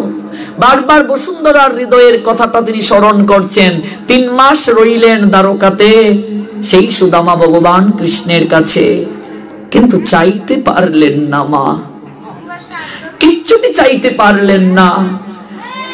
একটাই শুধু আর্তনাদ করলেন। ভগবান বুঝলেন যে সুদামা কিছু বলতে চায়। সুদামা সখা, তুমি কি কিছু বলতে চাচ্ছ? কৃষ্ণ, আমি কিচ্ছুটি চাই না, আমি তোমাকে ছাড়া কিচ্ছুটি চাই না। কিছুই চাইতে পারলেন না। প্রকৃত যথার্থ কৃষ্ণ ভক্ত ভগবানের কাছে কিচ্ছুটি চায় না। মহাপ্রভু এখানে শুক্লাম্বরকে দেখিয়ে দিলেন যে শুক্লাম্বর হত দরিদ্র হতে পারে, নগরী নগরী ভিক্ষান্নে তার জীবন নির্বাহ হতে পারে, কিন্তু শুক্লাম্বরের মতো ভাগ্যবান আর কেউ নাই। কি করে সে ভাগ্যবান হলো গো? চৈতন্য চরিতামৃতের আদি লীলায় কবিরাজ গোস্বামী পাদ বললেন, শুক্লাম্বর ব্রহ্মচারী বড় ভাগ্যবান, যার অন্ন মাগি কারি খাইল ভগবান। ভগবান শুক্লাম্বর ব্রহ্মচারীর ভিক্ষার থলে থেকে অন্ন নিয়ে কেড়ে খেয়েছিলেন, যেটা সুদামাকে আমরা ব্রজলীলাতে দেখতে পাই। ভগবান কৃষ্ণ সুদামার থলে থেকে নিয়ে চিরান নাড়ু খেয়েছিলেন, যে চিরান নাড়ু নষ্ট হয়ে গিয়েছিল। সুদামার স্ত্রীর 2টা নাম ছিল, একটা বসুন্ধরা আর একটা সরলা, 2 নামেই সুদামার স্ত্রীকে ডাকা হতো। সেই বসুন্ধরা দিয়ে দিলেন। এত আতিথেয়তার মাঝে সুদামা ভাবলেন এগুলো যদি দেই লজ্জার বিষয়, কিন্তু ভগবান তার কাছ থেকে নিয়ে কেড়ে খেলেন। আর গৌর লীলাতে শুক্লাম্বর ব্রহ্মচারীর নিকট থেকে অন্ন কেড়ে নিয়ে খেলেন গৌর হরি। এই লীলায় আমরা আস্বাদন করছি আজ। লীলাটা হয়েছিল চৈতন্য মহাপ্রভু যখন গয়াধামে পিণ্ডদান করতে গেলেন, তার বাবা জগন্নাথ মিশ্র দেহ রাখার পর, আপনারা জানেন মহাপ্রভুর পিতা জগন্নাথ মিশ্র দেহ রাখার আগ পর্যন্ত মহাপ্রভুর সমস্ত কর্মকাণ্ডের মাঝে চঞ্চলতা ছিল, চপলতা ছিল, সচিমার সঙ্গে দুষ্টুমি ছিল। কিন্তু যেদিন মহাপ্রভু গয়াধামে গেলেন, গয়াধামে গিয়ে যেদিন তিনি ঈশ্বরপুরীপাদকে দর্শন করলেন, বৈষ্ণব মহাত্মা ঈশ্বরপুরীপাদকে দর্শন করে দণ্ডবোধ প্রণাম দিলেন, তারপর সেই ঈশ্বরপুরীপাদ যখন তাকে কৃপা করলেন, ভগবান দেখুন কি লীলা দেখালেন। তার আবার কৃপা হওয়ার কি প্রয়োজন, কিন্তু বৈষ্ণবের কৃপা কতটা গুরুত্বপূর্ণ তিনি দেখালেন। ঈশ্বরপুরীপাদের কৃপা পেয়ে যখন তিনি সেই বিষ্ণুর চরণ চিহ্ন দর্শন করতে গেলেন, আমার গৌর হরি হাউমাউ করে কেঁদে উঠলেন। গয়াধামে গয়াসুরের বক্ষের মাঝে যখন ভগবানের চরণ চিহ্ন দেখলেন, চৈতন্য মহাপ্রভু আছাড়ি খেয়ে পড়লেন। হায় গয়াসুর, তোমার কত ভাগ্য, ভগবান তোমার বক্ষের মাঝে আপন চরণকে স্থাপন করলেন, আমার তো সেই ভাগ্য হলো না। চৈতন্য মহাপ্রভু আছাড়ি খেয়ে পড়লেন। গয়াধামের অনেক পান্ডারা লোকেরা মহাপ্রভুকে পাগল ভাবলেন, এত কান্না করছেন গৌর হরি। হায় গয়াসুর, তোমার কি ভাগ্য, ভগবান তোমার বুকের মাঝে চরণ স্থাপন করলেন, আমার তো সেই ভাগ্য হলো না। আচারি পিচারিকে গৌর হরি কাঁদলেন। কাঁদতে কাঁদতে তার নয়ন জলে বক্ষ ভেসে গেল। আর আপন মমত্বে পার্শ্বদেরকে জড়িয়ে ধরে বলেছিলেন, আহারে এই সৌভাগ্য কবে যে আমার হবে, আমি যে কবে কৃষ্ণ কৃপা লাভ করতে পারবো। এই মনুষ্য জীবন আমার বিফলে চলে গেল, প্রেম ধন লাভ হলো না, আমার কৃপা হলো না।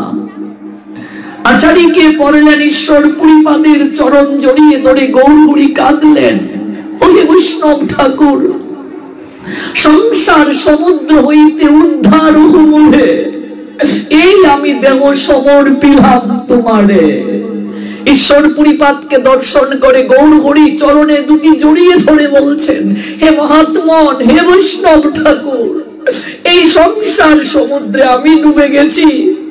গয়াসুর কত ভাগ্যবান, তার বুকের মাঝে বিষ্ণু চরণ রাখলেন, আমার কি হবে? আমি তোমার চরণ জড়িয়ে ধরে বলছি, তুমি আমায় কৃষ্ণ প্রেম ধন দান করো। সংসার সমুদ্র হইতে উদ্ধার হমুরে এই আমি দেহ সমর্পিলাম তোমারে। কৃষ্ণ পাদ পদ্মের অমৃত রসপান আমারে করাও তুমি এই চাহিদান। গৌরহরি ঈশ্বর পুরীপাদের চরণ জড়িয়ে ধরে বলছেন, হে বৈষ্ণব মহাত্মন, আমি একটা জিনিস আপনার কাছে আজ চাইব। আপনাকে দর্শন করে আমার মনে হলো আপনার সঙ্গে আমার বহু জন্মের আমার পরিচয়। আপনার বদন পানে আমি দৃষ্টি নিক্ষেপ করে বুঝলাম আমি এতটা দিন আপনাকেই খুঁজেছিলাম। ঈশ্বর পুরীপাদ উনি তো সাধারণ কেউ নয়, উনি জানেন গৌর চৈতন্য স্বয়ং ভগবান, মহাপ্রভু স্বয়ং ভগবান। তার তো জগতের বুকে প্রেম ধন লাভের জন্য আবার বৈষ্ণবের কাছে প্রার্থনা, এই কেমন? তিনি সবই জানেন, কিন্তু তিনি দেখিয়ে দিলেন বৈষ্ণবের কৃপা কতটা প্রয়োজন, সাধুর কৃপা কতটা প্রয়োজন। হে বৈষ্ণব মহাত্মন, আমি আপনার কাছে একটা জিনিস চাইতে চাই। ঈশ্বর পুরীপাদ বললেন, আমার কাছে কি চাইবে তুমি নিমাই?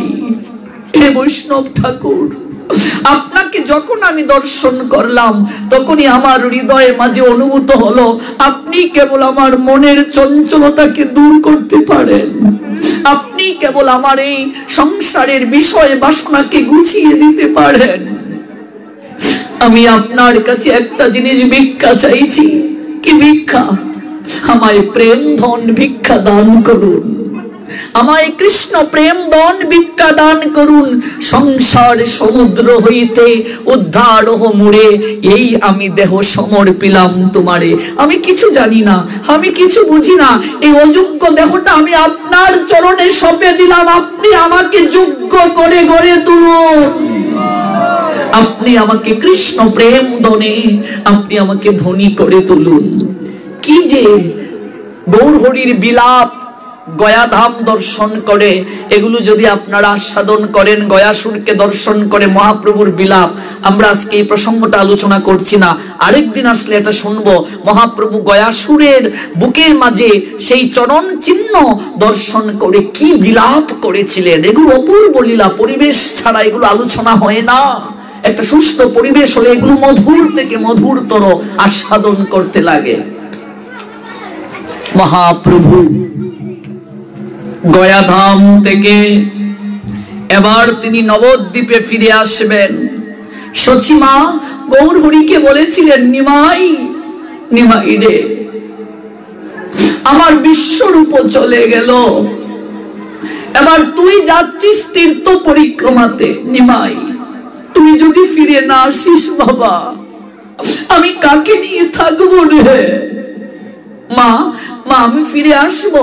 পুত্রের কর্তব্য পিতার পারলৌকিক কার্য সম্পাদন করা। এখানেও গৌরহরি দেখিয়ে দিলেন আপনি আচরে প্রভু জীবের শেখায় সন্তানের কর্তব্য কি পিতার প্রতি, মাতার প্রতি। এটা তো প্রয়োজন মা, আমি ফিরে আসব। প্রতিদিন সচিমা হিসাব রাখতেন, নিমাই কবে আসবে। দিন যেন যায় না গো, রাত যেন গড়িয়ে প্রভাত হয় না। মায়ের মন কবে নিমাই আসে, কাক যদি গাছের ডালে বসে ডাকে, সচিমার অন্তরটা বিদীর্ণ হয়ে যায়। আমার নিমাই আর চলে গেল কিনা, অলক্ষণের কোন লক্ষণ হলো কিনা।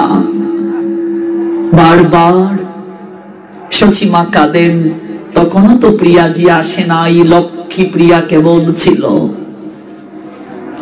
এই যে গৌর লীলাকে যদি পুঙ্খানুপুঙ্খ ভাবে কলিহত জীব আস্বাদন না করে, ভক্তি কিচ্ছুটি বুঝবে না সে।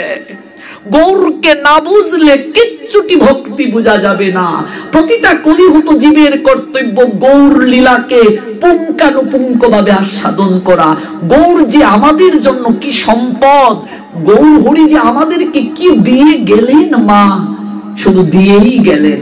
এই মাঘ মাসে গৌর হরি সংসার চারলেন কলিহত জীবের জন্য। এই ঠান্ডার সময়টাকে বেছে নিলেন গৌর হরি জগৎ জীবকে দেখানোর জন্য। আর মুরা দিয়ে না জাগলে ভক্তি হৃদয়ে জাগ্রত হয় না।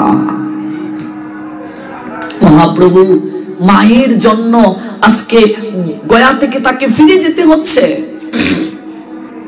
যাওয়ার সময় কি কান্না মহাপ্রভুর। এই এক অপূর্ব আরেক গৌর হয়ে গেলেন তিনি, আরেক নিমাই। এই নিমাইকে চেনা যায় না, চঞ্চলতা নাই। এই নিমাই যেন এক অন্য নিমাই। গয়াধাম থেকে তিনি নবদ্বীপে ফিরে হঠাৎ তিনি ভক্তদেরকে বললেন, মহাপ্রভু গয়া হইতে নবদ্বীপ ধামে ফিরে ভক্তগণের সঙ্গে মিলিত হবেন। তিনি হৃদয়ে মাঝে বাসনা করলেন, আমি একটু শুক্লাম্বর ব্রহ্মচারীর গৃহে যাব। চৈতন্য ভাগবতের মধ্য লীলার প্রথম পরিচ্ছেদে এই চমৎকার লীলাটা ব্যাখ্যা করা হয়েছে চৈতন্য ভাগবতে। শ্রীমান পণ্ডিত চলিলেন গঙ্গা তীরে, শুক্লাম্বর ব্রহ্মচারীর তাহারও মন্দিরে। শুনিয়া এই সব কথা প্রভু গদাধর, শুক্লাম্বর গৃহ প্রতি চলিলা সত্তর। কি আখ্যান কৃষ্ণের কহেন শুনি গিয়া, থাকিলেন শুক্লাম্বর গৃহে লুকাইয়া। শুক্লাম্বর ব্রহ্মচারী গৃহ থেকে দেখতে পাচ্ছেন মহাপ্রভু আসছেন। একা নয়, সদাশিব মুরারি শ্রীমান শুক্লাম্বর মিলিলা সকল যত প্রেম অনুচর। সদাশিব অদ্বৈত আচার্যকে বোঝানো হয়েছে। মুরারি গুপ্ত যিনি হনুমান ছিলেন, সবাই। শুক্লাম্বর কেন লুকালেন গিয়ে? কারণ শুক্লাম্বর এতটা গরিব। মহাপ্রভু যে গৃহে আসছেন, শুক্লাম্বর ভাবছেন প্রভু যখন আসবে প্রভুকে বসতে কোথায় দেব, খেতে কি দেব।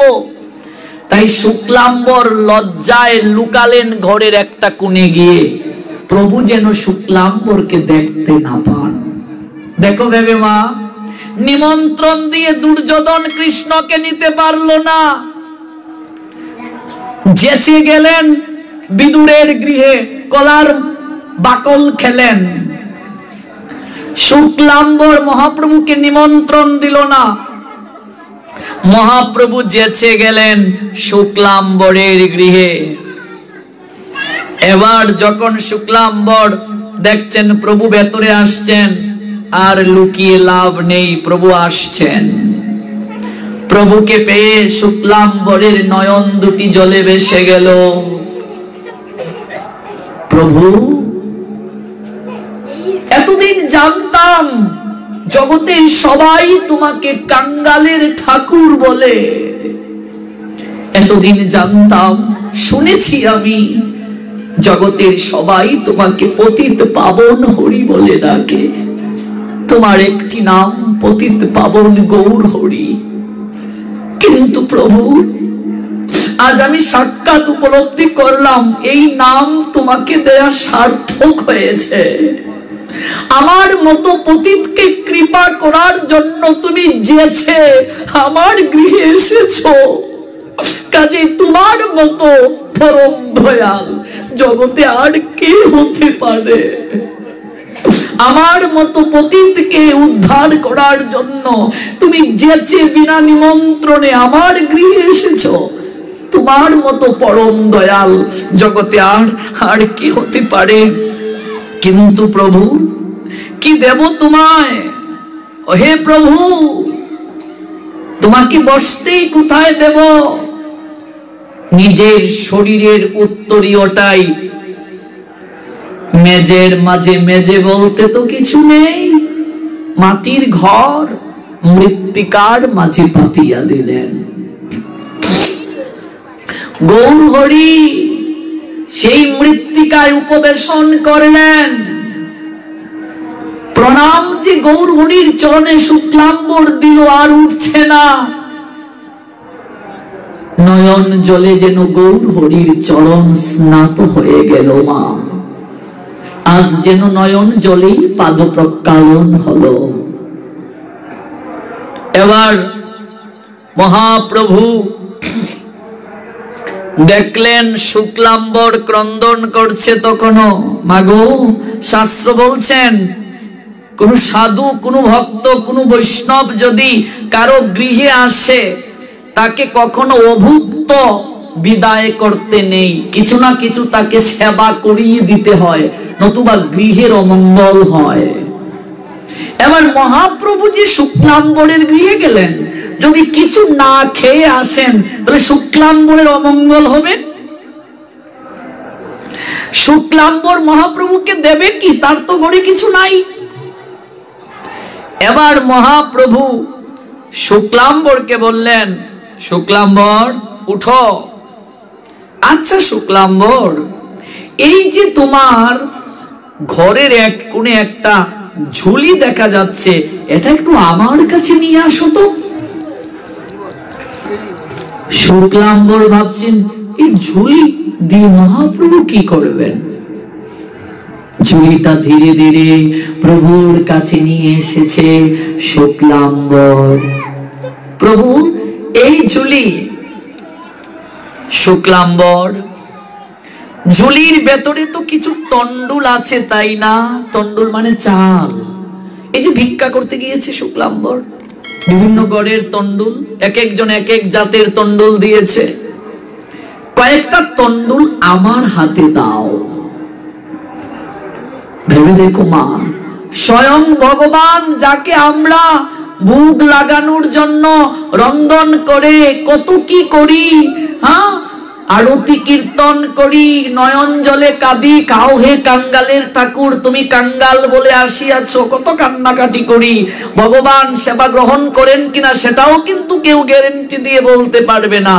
আর এখানে ভগবান শুক্লাম্বরের গৃহে যেচে এসে তিনি বললেন, তোমার যে ঝুলিটা আছে, ওই ঝুলির মাঝে কিছু তন্ডুল আছে, ওই জায়গা থেকে কয়েকটা তন্ডুল বের করে তুমি আমার হাতে দাও। কেন প্রভু? শুক্লাম্বর, কারো গৃহে আসলে অভুক্ত যেতে নেই, গৃহকর্তার মঙ্গল হয়। শুক্লাম্বর, আমি কয়েকটা তন্ডুল চিবিয়ে আর তোমার ঘটি থেকে একটু জল খেয়ে আমি তোমার গৃহ থেকে প্রস্থান করব, যেন তোমার মঙ্গল হয়। শুক্লাম্বর, কথাটা বলার সঙ্গে সঙ্গে শুক্লাম্বর আর স্থির থাকতে পারলেন না। গৌর হরির দুটি চরণকে জড়িয়ে ধরে শুক্লাম্বর হাউ হাউ করে কেঁদে উঠল। প্রভু, আমার আজকে গরিব হয়ে জন্ম নেওয়াটা অভিশাপ না ভেবে আশীর্বাদ বলে মনে হচ্ছে। তুমি যে এতটা করুণাময় জগৎ জীবকে দেখিয়ে দিলে, তুমি আমাকে এতটা ভালোবাসো, আমার ঝুলি থেকে কয়েকটা তন্ডুল তুমি মুখে নিয়ে একটু ঘটি থেকে জল গ্রহণ করে তুমি যেতে চাচ্ছ।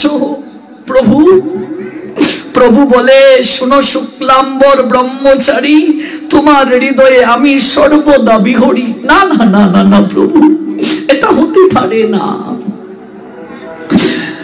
কতজন তোমাকে কত কিছু সেবা করায়, তুমি আমার গৃহে মাত্র কয়েকটা তন্ডুল খাবে?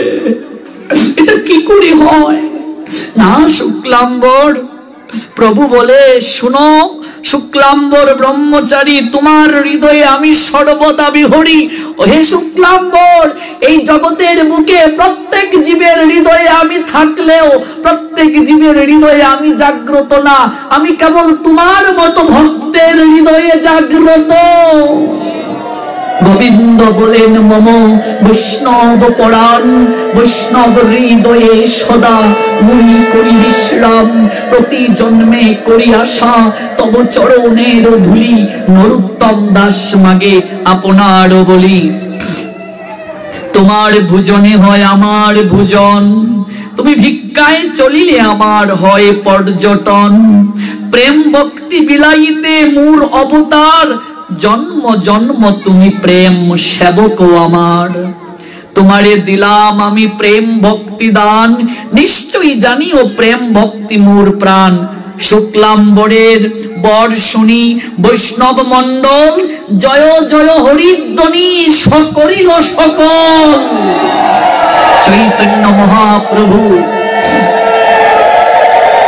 শুক্লাম্বর যখন এইভাবে ক্রন্দন করছে, এমন করে যখন ক্রন্দন করছে শুক্লাম্বর, গৌর হরি শুক্লাম্বরকে বুকে টেনে নিয়ে বললেন, শুক্লাম্বর, প্রেম ভক্তি দান করার জন্যই আমার এই অবতার। কি সুন্দর চৈতন্য ভাগবতের মধ্যলীলার ষোড়শ পরিচ্ছেদে বৃন্দাবন দাস ঠাকুর লিখলেন, প্রেম ভক্তি বিলাইতে মোর অবতার। জন্মে জন্মে তুমি আমার প্রেম ভক্তি সেবক আমার। প্রতিটা জন্মে জন্মে প্রেম ভক্তির সেবক তুমি। ওহে শুক্লাম্বর, নিশ্চয়ই জানিও তুমি প্রেম ভক্তি মোর প্রাণ, তোমারে দিলাম আমি প্রেম ভক্তি দান। শুক্লাম্বর উঠো, ক্রন্দন করিও না। জড়িয়ে ধরলেন গৌর হরি শুক্লাম্বরকে, কৃপা করলেন, শুক্লাম্বর তোমাকে আমি প্রেম ভক্তি দান করি। তার আগে গৌর হরি একটা চমৎকার শুক্লাম্বরকে প্রশ্ন করেছিলেন। সেই প্রশ্নটা হচ্ছে, দেখতে চাইলেন এই যে নবদ্বীপের সবাই শুক্লাম্বরকে বলে, শুক্লাম্বর দিন প্রত্যেক দিন ভিক্ষা করে, ভিক্ষালব্ধ অন্ন দিয়ে সে ভোগ লাগিয়ে প্রসাদ পায়, এত গরিব কেন সে? গৌর হরি শুক্লাম্বরকে বলেছিলেন, কি চাও তুমি? কিছু চাইনি শুক্লাম্বর। এরপরই মহাপ্রভু তাকে আশীর্বাদটা দিলেন, প্রেম ভক্তি তোমাকে দান করলাম। প্রেম ভক্তি প্রত্যেকটা জন্মে জন্মে তুমি আমার লাভ করবে। প্রেম ভক্তি মনুষ্য জীবনের একমাত্র উপাদেয় অমৃত তুল্য।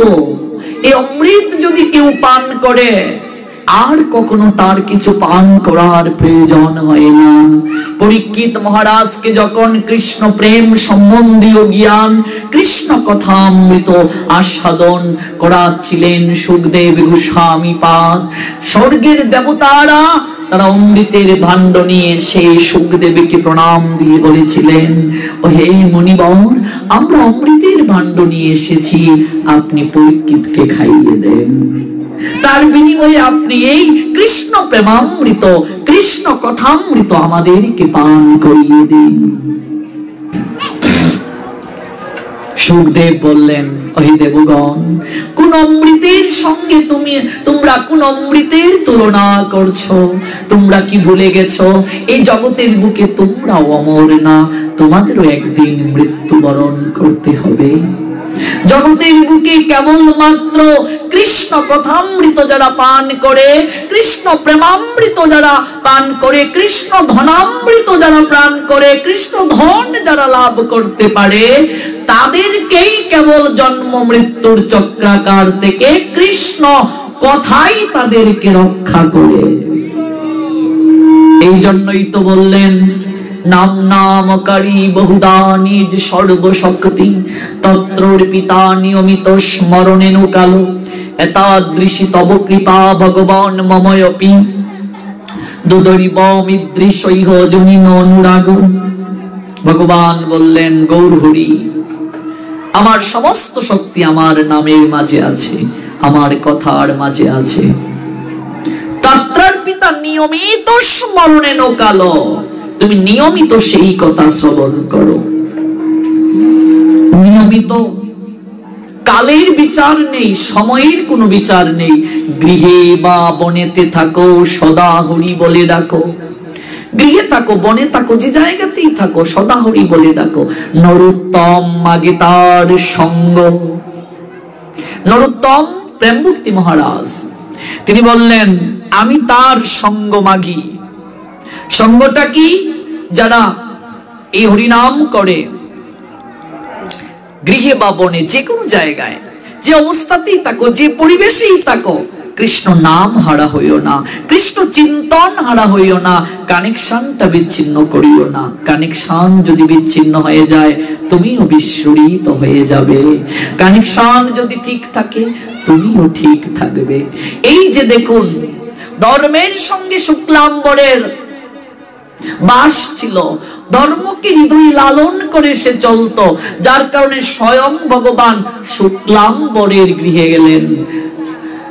বিদুর ধর্মের সঙ্গে ছিলেন, বিদুরের স্ত্রী ধর্মকে হৃদয়ে লালন করে চলতেন, যার কারণে ভগবান কৃষ্ণ বিনা নিমন্ত্রণে বিদুরের স্ত্রীর হাতে কলার বাকল খেলেন। দুর্যোধন ধর্মের সঙ্গে নেই, অধর্মের সঙ্গে তার নিবাস, যার কারণে ভগবানকে এত ভোগ নৈবেদ্য রন্ধন করে আমন্ত্রণ করার পরও ভগবান তার গৃহে গেলেন না। ধর্ম যারা পালন করে, ধর্মই তাদেরকে রক্ষা করে। ধর্ম সর্বদা ধার্মিককে রক্ষা করে। ধর্মের মাধ্যমে যে আচার অনুষ্ঠান শুরু করা হয়, ধর্মকে হৃদয়ে লালন করে ধর্মের মাধ্যমে যে কর্তব্য কর্ম সম্পাদন করা হয়, সেই কর্তব্য কর্ম অবশ্যই পূর্ণতার স্তরে যায়।